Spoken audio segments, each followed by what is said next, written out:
Today I'm going to talk about someone who got my blood boiling the second I saw them. About a month or so ago, I saw an episode of the show Fastest Car on Netflix. Kind of boring overall, but essentially they get people all across the country to drag race in segments at a time to see who has the fastest car. In the first episode, they show a Miami Vice-inspired entrepreneur, author, motivational speaker, and millionaire Pejman Ghadimi and his Lamborghini. He instantly goes off on how the only thing you need to get out of poverty is to not want to be in poverty, which is just straight-up delusional. He goes from a rich prick to a heartless money goblin in all of 2 seconds. I'm sure I can't show too much directly from the show, but he literally says, "I don't want to race with these poor people because if they crash, they're going to get shit all over my car and they can't afford that." He's just a terrible human being all around. They have his foil in this episode as well, which is a lower middle-class man who modifies and races his donk from his backyard. A donk is an older and heavier car that isn't typically used for racing. His name is Rusty, and he stated he likes to show people what he can make an old and beat-up car do, and does all of this because it makes him happy in life. Needless to say, they don't get along in the show. But before we have them meeting, everyone studies up on the competition, and they all have their eye on Pejman with his Lamborghini. They were finally about to show how Pejman would prepare for the race, and I joked to my girlfriend that he would probably just stare at himself in the mirror and kiss himself. And my God, I was pretty much right. When they cut to him, he's just talking about himself and how successful he was and how hard he worked to get there. He even says he doesn't want to modify his car at all and knows next to nothing about it. There's a lot to his past that I'll save for later, so just wait. Anyway, we finally get to everyone meeting. And as much as I would love to discuss the blatant sexism being featured with our other 2 competitors, this is about the entitled scum Pejman. Rusty and Pejman have a heated discourse about if money is what life is all about, and Pejman just straight up asks Rusty why he's poor, and why doesn't he want better. Never gotten along with people with money. They always have something, they got their nose up in the air. But why do you think? I don't know, maybe because they think they got one over on you. They got something better. Well, don't they? Our supercar owner, the way he comes off is why everybody should have money because he's got money. You want to justify why it's okay to be mediocre, and I remind them of the reality of being mediocre, and they don't like that one bit. The number one reason I'm successful and a lot of people are not is because they worry about how they feel all the time. Oh, I'm sad, I'm hurt, I'm happy. No one has time for that. Pejman does not fit at all with this crew, and I don't think he would fit in with any crew that modifies cars. Not just because he has no idea what to do, but also because everyone in the car modification scene knows it's a money sink. It costs a lot of money. You don't get into tricking out cars for the money, you do it because you intrinsically find it fulfilling. But of course, Mr. Meanie Ghadimi can't comprehend that. They all finally race and the sexist wins, while the woman comes in a close second, Pejman comes third, and Rusty is last. Rusty tries to not take it too seriously while Pejman is the manifestation of that 1/3 place meme. I find it furious to watch, not just because the bad guy beat the good guy or Pejman was being catty, but also because he just proved that meritocracy is a lie. This motherfucker is so blinded by his own arrogance that he doesn't realize a stock supercar driven by a guy with no skill outperforms a donk that's been modified for years and carefully crafted with the knowledge and skill of a man who endlessly devotes his time to it. It's a perfect representation of the American class structure and the fruitless endeavors of class mobility. Pejman knows nothing about cars aside from purchasing them, and Rusty is purposefully trying to make the best work with an innately slow car. Now I've just stated that meritocracy is a lie. And I'm sure Ghadimi, as well as many other rags to riches millionaires and billionaires, would love to tell me how they got to where they are purely through hard work and determination, and that no one else besides them is actively striving as hard as they are toward their goal. But is that really the case? Well, why don't we look at this video's main character, Pejman Ghadimi himself. Ghadimi grew up in Iran during the Iranian Revolution, and his family had to leave and come to America. He didn't do well in school, but his mother instilled discipline and motivation to be better unto him. So at the age of 16, he became a manager at a company, and at 18, a president at a banking company. What's that? A big leap for you? Okay, I'll slow it down for all the poor people in the back. The only place I could find an in-depth explanation on this transition was in a secret entourage interview. By the way, I had to go through so much garbage, so much filth while making this video. Anyway, Pejman didn't grow up in luxury. Most of the time, these motivational speakers will have traveled the world before they're 18 and have connections to top institutions while in college, but not Pejman. More on that later. At the age of 14, Pejman found he needed to ask McDonald's to scrub toilets and beg for small jobs to help his mom with money. I strongly dislike the idea of child labor, but at the same time, I recognize everything wasn't perfect for his family, and sadly he felt forced to have to look for work because of the lack of social safety nets he and his mother had.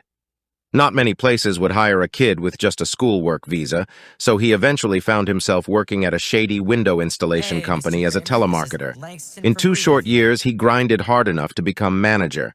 I understand you might question how the hell did he become manager in 2 years, and in his own words, the owner noticed me and decided to promote me on the basis that I was the only employee that had stayed and worked for him for 2 consecutive years without a single complaint. I was livid when I read this. If the bar was so low that all you had to do was work at a place for 2 years and not complain, there would be more CEOs than actual laborers in this country. There's people working at jobs their whole lives that rarely get a raise, and this motherfucker just had to wait 2 years to become a manager? LOL. LOL. To play devil's advocate a bit for Ghadimi, he was quite successful at his job. You see, he would get paid partly in commissions, so even though he was working $12 an hour, which at the time is already insane, he would actually make about $2,500 a week. To be making that much off of commissions, he explained that his job initially would have unsuccessful leads, but he found a better system. Quick side note, while searching through everything, there was an article that I'm not sure is factual or not, titled, "How Black Dick Made Me Money." And, yeah. I don't know what to say now. It's not important for me to bring it up, but if I had to learn about it, well, so do you. Back to less fun matters, his window company provided its employees with poor leads, and Ghadimi thought that it would be better to go around and see which houses had broken windows. Then he would contact insurance agencies to see if they could get their windows replaced for free. Thus, the client would get free windows and Ghadimi's company would make money. This is actually smart, and something that Ghadimi should have benefited from. I assume he doesn't talk about this often, though, because it's something you wouldn't be able to do at any company now. When telemarketing for any job in this day and age, they already do what Ghadimi did decades ago and isn't knowledge you can pass on to get rich quick nowadays. I have family that work in health insurance and with Medicaid, and this is exactly what they already do. Find people who need the service, then see if there's a way they can get it at a free or reduced price. If you tried to follow in the footsteps of Pejman Ghadimi, you wouldn't be able to. He was very fortunate, but never acknowledges that fact. He found a company willing to not look into who they hire, that didn't follow basic sales strategies, and that was so lax you could work there for 2 years and become manager. Yes, he worked hard to escape his financial struggles, but that wasn't the only thing that pushed him out of poverty. There's a much bigger problem that isn't exclusive to Pejman, and it's people who legitimately come from hard backgrounds, genuinely work hard, and it pays off, but then they don't recognize the luck that's involved and believe they're special enough to simply want it more than anyone else.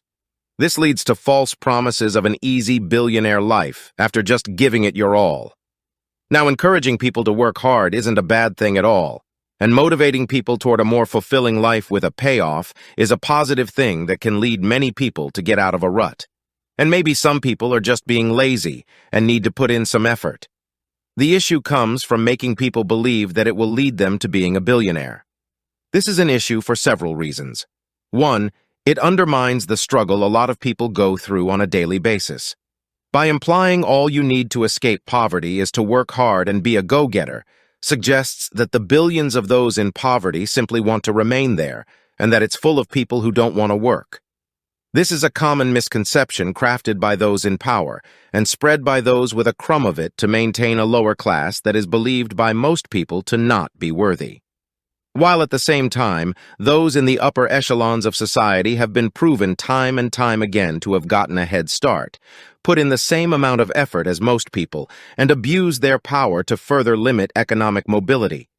Another thing these false lies of convincing people they will be billionaires does is it incentivizes middle and lower class individuals to want to continue the imbalance of power between the classes. A November 2017 Quinnipiac survey found 48% of respondents were in support of an estate tax repeal. In order to not be exempt from the estate tax, your estate would have to be worth more than $12 million. How many Americans would actually have to pay that? Only 0.2% of people who died in 2020 paid the estate tax, so it's not looking like a lot of people will benefit from the repeal. Many people won't even own their own home by the time they die, let alone have possessions worth over $12 million. Back to Ghadimi, he would work at the window installation for a while longer, but would eventually quit and move on to a banking job. Even though he was 18, his previous work experience surely helped him work there, and within 5 years, he became a chairman. Shortly after that, though, he says, corporate America had no more loyalty and fired me. Fortunately for him, though, he made a lot of connections and saw that you could make a lot of money in real estate. The gears are probably turning in your head by now. He got his real estate license and got to work.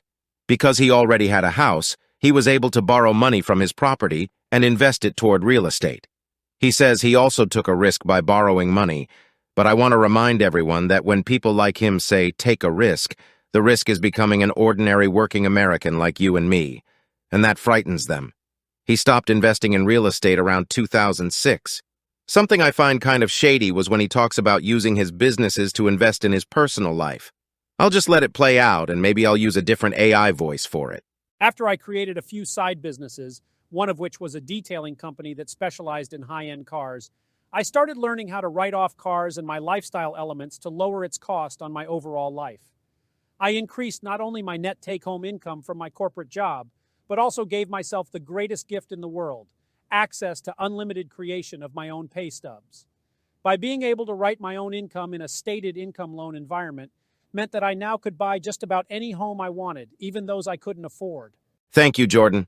I'll be The honest genital and say that region was exposed dimly. It had the appearance of a thick mat of hair. I'll be honest and say I don't 100% understand it, but after doing some very light research into it, it seems to be risky, shady, and borderline fraudulent. But I don't want to make too big of a point out of it because, again, I'm not a banker, and I'll let former banker Pejman do his thing here. I also just need to finish making this damn video that's taken up too much of my time. Ghadimi is also a motivational speaker and teaches people how to make money buying exotic supercars. And it's very fascinating just how he does this. He buys them, then sells them back at higher prices. I never want to hear anyone say capitalism breeds creativity to me ever again. I guess this explains why he'd be so mad if they wrecked his car, because he can't actually afford the cars he's buying. Why is it that everything just comes back to buying and reselling? That's all these bastards do. They buy and resell land, they buy and resell water, they buy and resell all kinds of goods and services, and it actually just makes life worse for everyone. I went to the store a few days after watching The Fastest Car, and a man was beautifully playing the violin outside of it, and it genuinely made my day better. Then I thought about how he's making the world a better place while getting less from it. And then I realized that even homeless people begging on the road are better for society than aristocratic, money-worshipping zealots, because at least the beggars aren't siphoning resources from undernourished communities only to sell it back to them. Pricky Dicky Ghadimi and all these other schluts act like they're doing so much for the world without even realizing or caring that they're hurting it. The person giving you food on a rainy or snowy day, the ones who take us to work, the ones who clean our streets, the ones who help raise the next generation, and so many other workers do a lot to benefit not just their community, but society as a whole. We could lose the executives to BP, Exxon, and every other major gas station with no change, but if everyone stops running the pumps, it brings the nation to a halt. I'll end my rant there and appreciate everyone for watching, even those who strongly disagree with everything I just said. Thank you. P.S. I'm in the middle of watching his response to the hate he was getting after Netflix, and it makes him 1,000 times more unbearable. Might do a play-by-play on just how exactly he dehumanizes poor people. Not even just poor people, but anyone not wealthy, in his own head. Depends on how much time I have and if I throw up or not while finishing his videos. Thanks.